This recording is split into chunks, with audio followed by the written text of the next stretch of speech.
নমস্কার বন্ধুরা, আজকে তোমাদের সামনে একটা পদ্ম ফুলের ছবি করে দেখাচ্ছি। এটা পেন্সিল কালার দিয়ে করা হচ্ছে। তো তোমরা সবাই ভিডিওটার সাথে থেকো। এখানে পদ্ম ফুলের পাপড়িটা কিছুটা আগে করে ফেলেছি, কারণ আমার অনলাইন ক্লাসে এটা দেখাচ্ছিলাম। পরে মনে পড়লো যে না, তাহলে রেকর্ডিংটা করেই ফেলি, তো সেজন্য একটু দেখানো হয়ে গেছে। তো পুরোটা এখনও বাকি আছে অনেকটাই, তোমরা ধীরে ধীরে দেখতে পাবে। ফার্স্টে এখানে আমি যেটা করেছি সেটা হচ্ছে পাপড়িগুলোর আগে ফার্স্ট লেয়ারটা গোলাপি কালার দিয়ে করে নিয়েছি। তারপরে সেখানে লাল রং, মানে লাল কালারের পেন্সিল কালারটা দিয়ে যেগুলো ডার্ক এবং ডেপথ যেখানে যেখানে করার সেখানে করেছি। তো সরি, এখানে একটু মাঝে এডিট করতে আমার একটু ভুল হয়ে গেছে, তো কিছু মনে করো না, কারণ আমার সেভাবে অভ্যাস নেই এডিটিংয়ের। তো এবার দেখতে থাকো।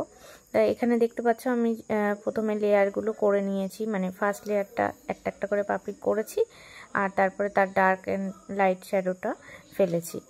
তো এইভাবে পুরো পাপড়িটা আর কি কমপ্লিট করব।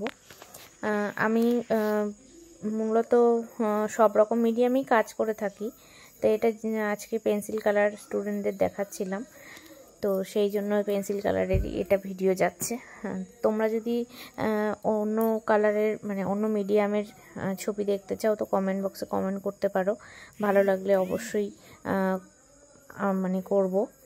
তো দেখতে পাচ্ছ যে আমি লেয়ার বাই লেয়ার করে এক একটা করে পাপড়ি ধরে ধরে কমপ্লিট করছি।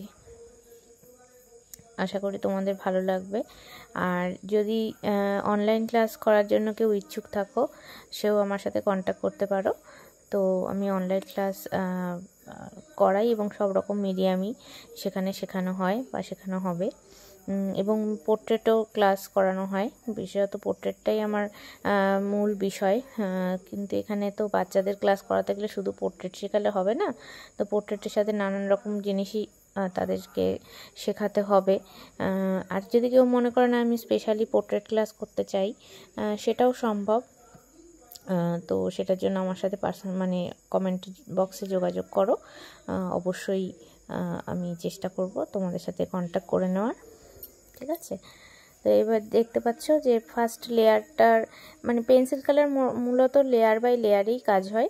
তো আগে ফার্স্ট লেয়ারটা দিয়ে নিচ্ছি, তারপরে সেকেন্ড লেয়ার দেব, এবং সেকেন্ড লেয়ারে দেওয়ার পরে যদি আমার মনে হয় যে আমি আরও ডার্কের যেতে চাই, তো সেখানে আরও আরেকবার লেয়ার দেব।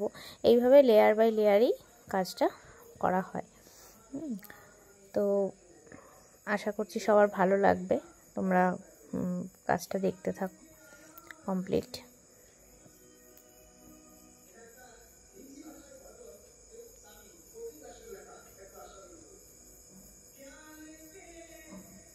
সাইডে যদি কোনো সাউন্ড তোমাদের আসে একটু ইগনোর করো, কারণ আমার প্রফেশনালভাবে তো আমি সাউন্ড এডিটিং বা এইসবের আমি জানি না সত্যি, তো প্রফেশনালি আমি নই সেরকম। তো সাইডের থেকে কোনো সাউন্ড আসলে সেটা ইগনোর করো। তো প্রায় শেষের দিকেই, আর একটুখানি আছে, তো তোমরা থাকো ভিডিওটা শেষ পর্যন্ত, স্কিপ না করে পুরোটা দেখতে থাকো, আশা করি কিছু শিখতে পারবে।